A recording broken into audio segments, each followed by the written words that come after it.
Morning, everyone. Boker Tov. Baruch haba, my good friend Isaac Oziel from Eretz HaKodesh.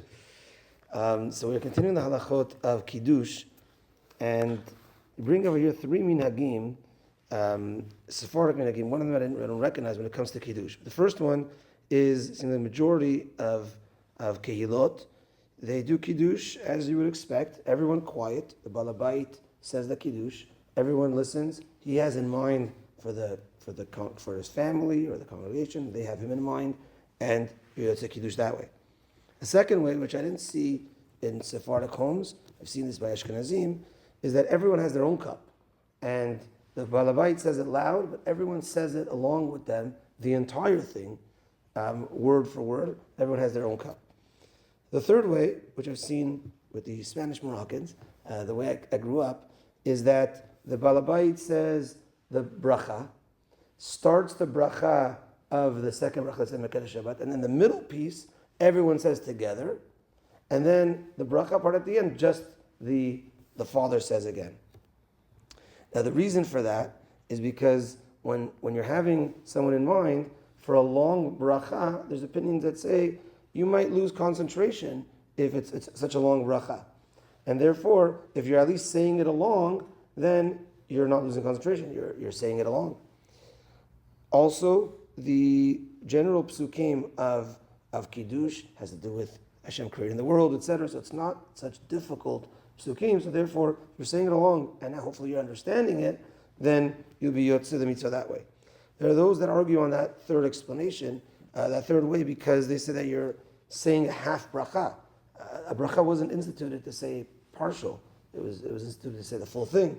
So, debatable, but that is a minhag, and that is a way to fulfill Kiddush. Now, the Mefarshim over here bring situations that we'll go through, and if you could be yotzei Kiddush that way. So the first case is, let's say, God forbid, someone is blind. We won't get into the back and forth, but he can fulfill the mitzvah of Kiddush for his family. He can be a representative to lead the Kiddush, and someone can be yotzei that way. If someone stutters, or if someone doesn't hear, so he's deaf, can they lead the Kiddush?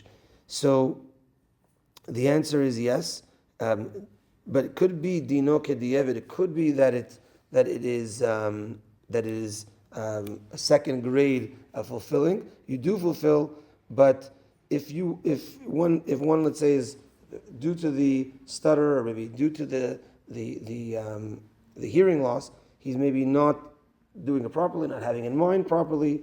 So one could say the words, including the bracha, along with the balabait. This would also apply. Let's say someone is an amaretz. He's not learned at all, or not really learned, but he's leading the kiddush. So now, do you fulfill the mitzvah that way? So you do fulfill the mitzvah because most probably, he knows he's doing kiddush. He knows he has a family in front of him. He knows he wants to do the rules according to, the way it's supposed to be done, which is having people in mind, them having in mind. So even though he might not have that part in mind, like I want to do this mitzvah, in mind for my family, probably he does. What else is he doing? So you can fulfill the mitzvah in those three categories. You could fulfill the mitzvah that way. If a person wants, he could also say the bracha, everything alongside the person that's saying kiddush, and then when the kiddush comes around, they take a sip that way. But you don't need to. But one could do that.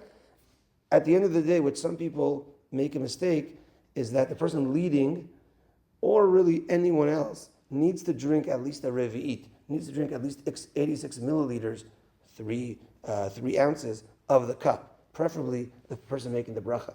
So it's not just like a sip, and I'll give everyone a little sip. Rather, you should take a gulp, a nice amount, and then give everyone else doesn't need to drink that amount. Now let's say the person, I have a heartburn, I have this, but he's the father of the house. Okay, no problem. Say the kiddush, take a sip, and give the gulp to your son, to your daughter, or to your wife, someone over bar bat mitzvah, to drink the revit. Last thing, an interesting case is, now we're in the summer, we do early Shabbat, late Shabbat. Let's say someone's doing late Shabbat, and he's walking to shul, and he did not accept upon himself Shabbat yet. And there's a family that says, oh, we see you walking to shul, we don't know how to do Kiddush. Can you lead the Kiddush for us? We did early Shabbat. It's our first time doing Shabbat, whatever. Can you do the Kiddush for us? So can someone who it's not even Shabbat for him yet, he didn't do Shabbat yet, can he do the Kiddush for someone else that now it is Shabbat for them? So Rabbi Avad Yosef brings an interesting proof that you are allowed to, and that proof is that just like on Purim, there is, in Eretz Yisrael, Yerushalayim, there's 2 days, so to speak, of Purim. There's the 14th, where the entire world celebrates, and the 15th, walled cities, Yerushalayim.